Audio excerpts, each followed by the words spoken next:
Hi, welcome to the Neil's Homestead, and today we are going to finish picking our onion crop.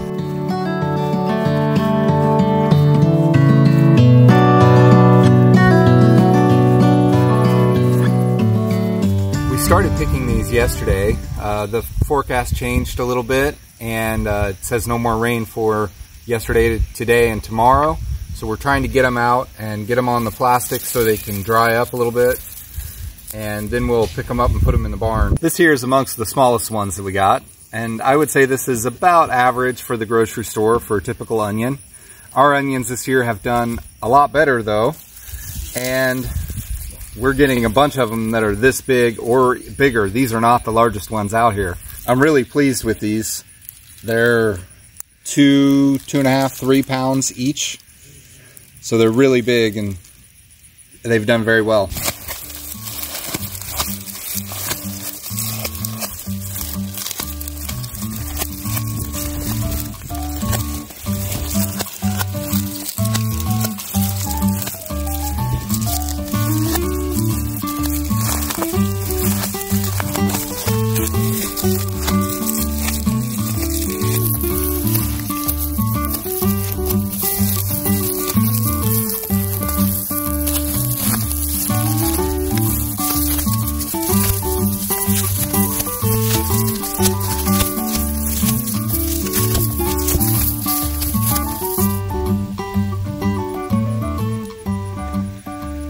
I'm here at the first row of our onions, which is on the north side of this field, and we've noticed that the onions are significantly larger in the first and the second rows, and as we go across the field they get smaller. Some possible variables on why that might be: the soil could be different over here and kind of get worse as it goes across the field. The drainage could be better here.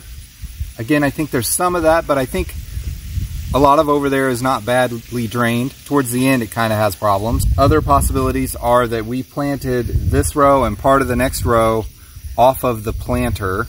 So we actually planted fewer plants in the in each row.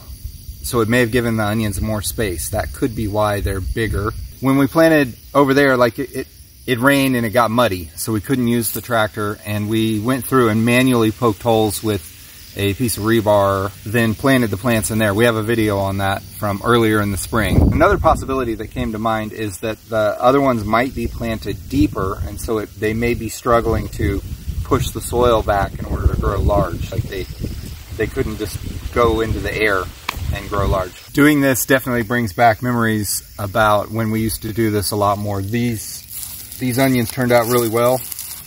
I think my dad would have been pretty proud of this onion crop. Onions were one of his favorite crops to grow, and almost every year we would grow a crop of onions to sell.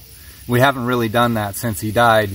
We just planted some for ourselves, but this year we planted an estimated 8,000 onions. The largest amount that we ever did was an estimated 80,000, and let me tell you, that was a lot of onions. That was a lot of work to do that. Sometimes though, we would let them get out of control and the weeds would be great big, and my dad would come through with the rotary mower on the tractor, and he would try to hold it up high and mow over the top of the rows so that it just wasn't weeds in your face the whole time. And then he'd manage to bounce it, and he'd get down into the plastic and chop onions in half and send plastic everywhere, and it kind of made everything harder in that way too. But you know, it was hard to do.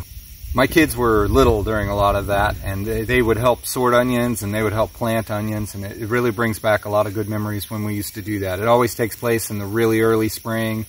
You're usually fighting mud, and it's often cold.